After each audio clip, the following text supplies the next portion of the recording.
Selamat datang di media pembelajaran bersama saya, Dr. Geman Santara Bakri.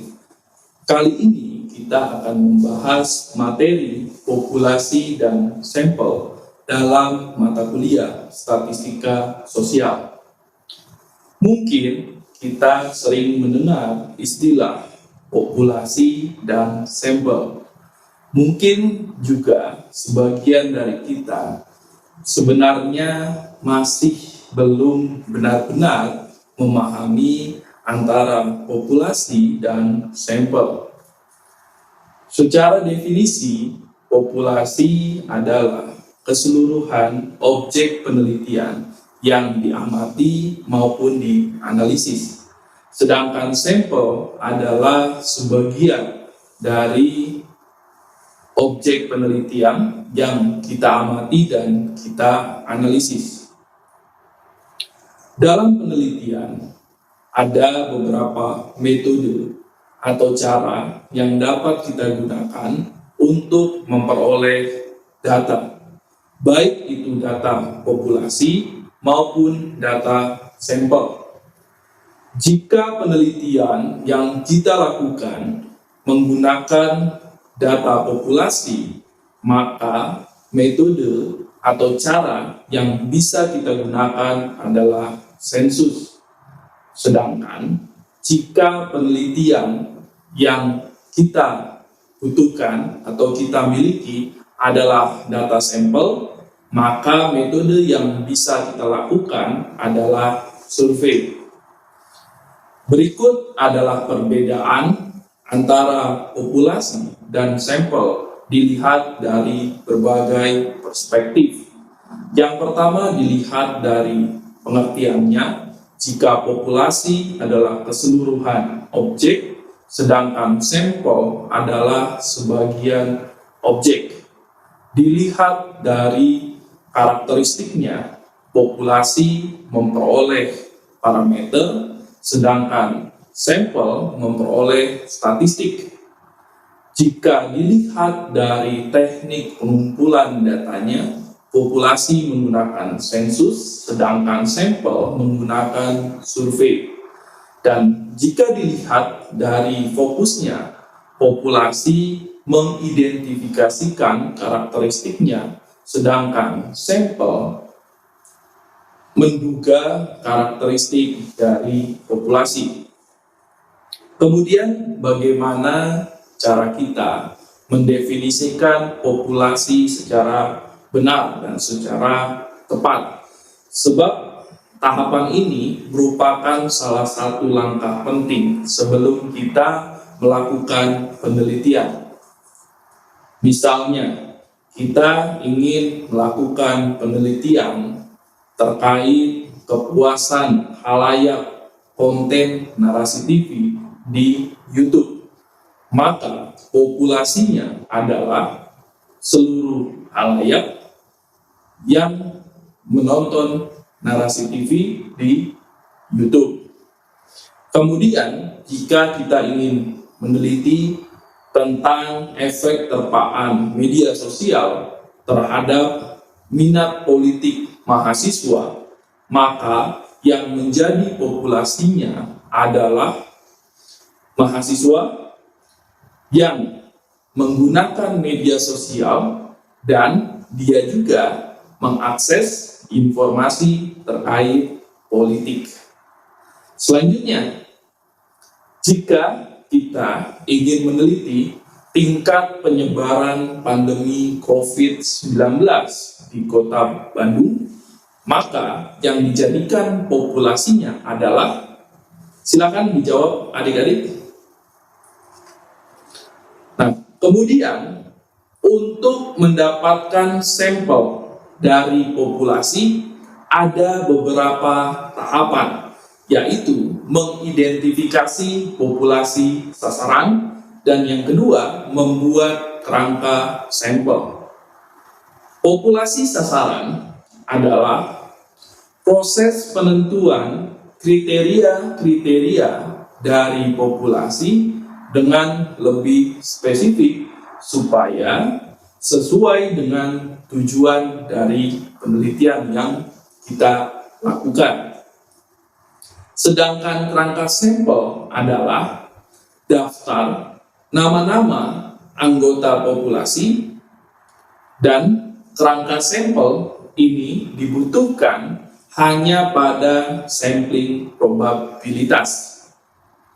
Misalnya, akan dilakukan sebuah penelitian terkait tingkat kepuasan masyarakat Kota Bandung mengenai kebijakan token listrik gratis dari pemerintah. Maka yang dijadikan populasinya adalah seluruh masyarakat Kota Bandung yang menggunakan token listrik. Sedangkan yang dijadikan populasi sasaran adalah seluruh masyarakat Kota Bandung yang menggunakan daya listrik di bawah 900. Nah, dalam melakukan penarikan sampel dari populasi, perlu dilihat juga tingkat kerepresentatifan dari sampel.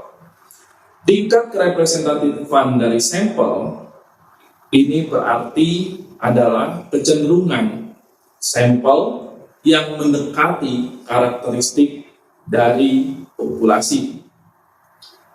Nah, dalam mendapatkan sampel yang representatif, kita perlu memperhatikan beberapa hal, yaitu homogenitas populasi, ukuran sampel, dan teknik sampling. Homogenitas populasi adalah proses persamaan karakteristik populasi berdasarkan aspek tempat, aspek subjek, dan aspek sosial. Selanjutnya, berdasarkan ukuran sampel. Ukuran sampel ini dapat menentukan apakah sampel tersebut representatif atau tidak dengan memperhatikan jumlah sampel dan batas toleransi kesalahan akibat penarikan dari sampel. Terakhir, teknik pengambilan sampel.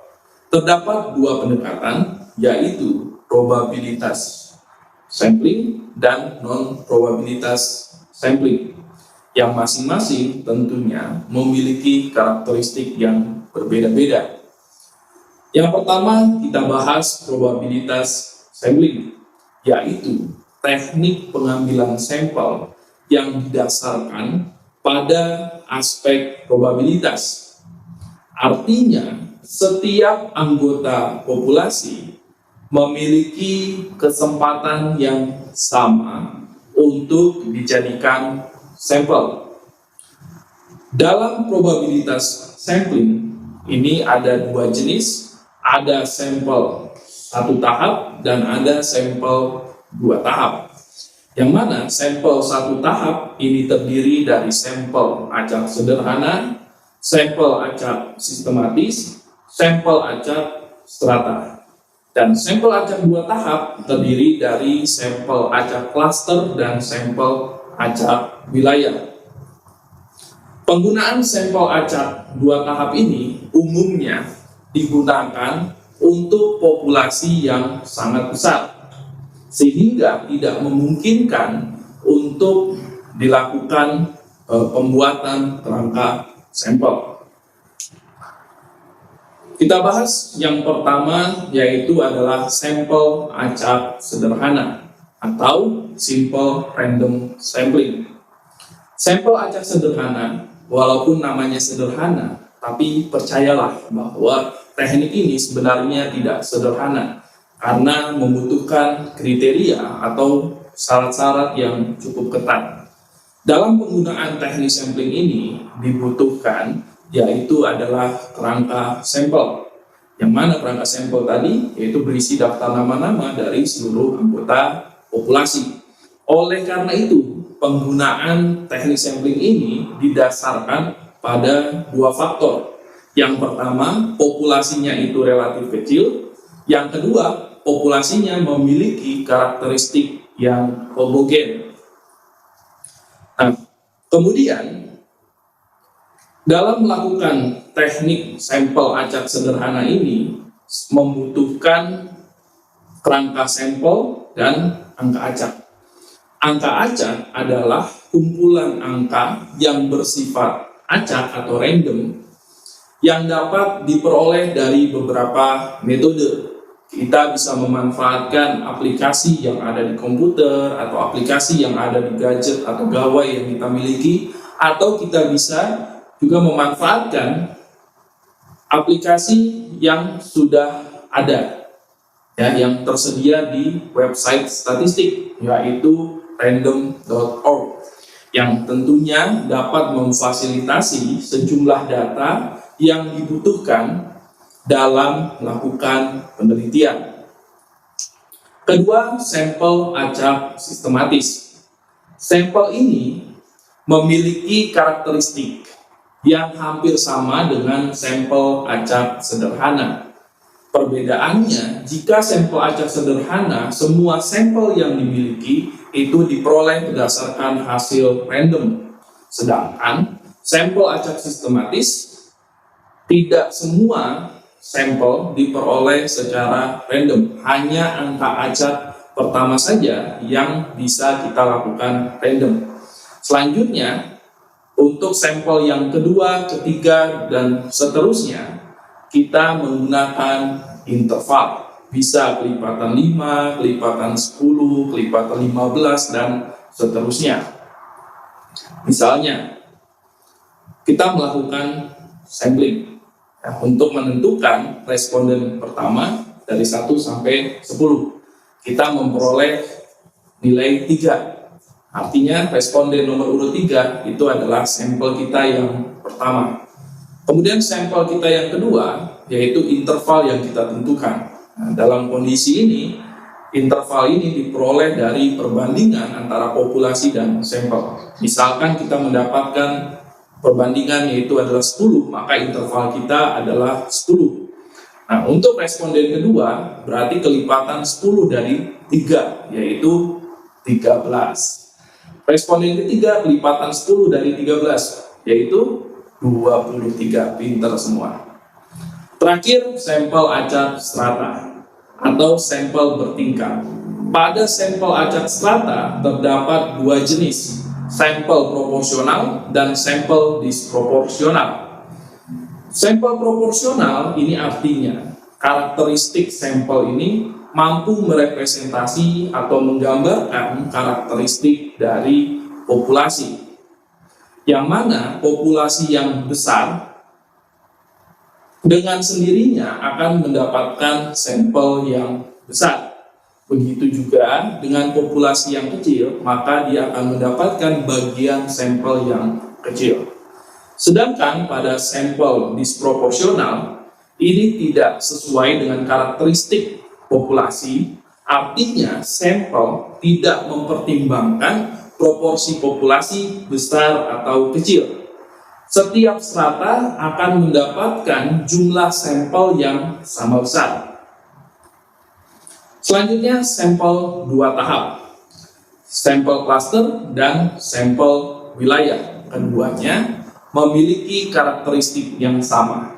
Jika cluster mencakup pada beberapa kategori-kategori tertentu, sedangkan wilayah mencakup pada aspek geografis. Kedua sampel ini digunakan apabila populasi yang kita miliki ini sangat besar.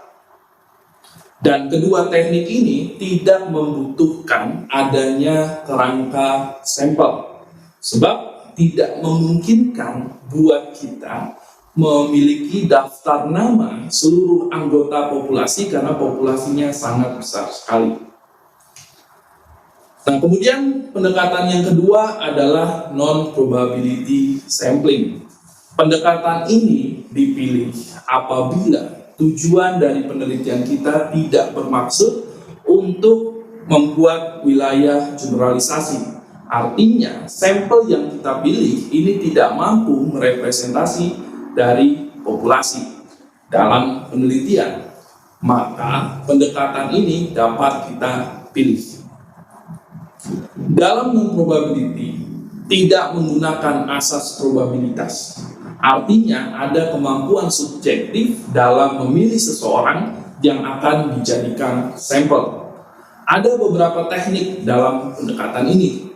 Yang pertama adalah sampel kebetulan atau accidental sampling. Ini diperoleh secara kebetulan saat peneliti tidak sengaja bertemu dengan orang lain yang kemudian orang tersebut dijadikan sampel. Atau kita membagi link Google Form, instrumen secara online, siapapun yang mendapat instrumen kita atau mendapatkan link Google Form, itulah yang dijadikan responden. Kemudian yang kedua adalah kuota sampling. Peneliti menentukan kuota atau batasan dalam jumlah sampel berdasarkan kriteria-kriteria tertentu. Misalkan kita membutuhkan atau kita membuat desain bahwa sampel kita harus terdiri dari 50% laki-laki maupun 50% perempuan. Kemudian yang ketiga adalah sampel purposive, yang mana sampel ini dipilih atau kita gunakan karena adanya tujuan-tujuan tertentu. Biasanya sampel ini digunakan untuk mengkaji data jauh lebih dalam lagi. Dan yang terakhir adalah snowball sampling atau sampel bola salju. Sampel ini ibaratkan dengan efek bola salju yang awalnya kecil, dia akan terus bergelinding hingga menjadi besar. Biasanya sampling ini dipilih jika kita tidak memiliki atau tidak mengetahui siapa yang akan dijadikan responden dalam penelitian kita. Kita hanya memiliki keterbatasan informan. Nah, nanti dengan sendirinya informan itu akan menyebutkan nama-nama yang akan dijadikan sampel penelitian. Demikian materi pembelajaran mengenai populasi dan sampel. Sampai bertemu lagi di materi pembelajaran ukuran statistik. Sampai jumpa.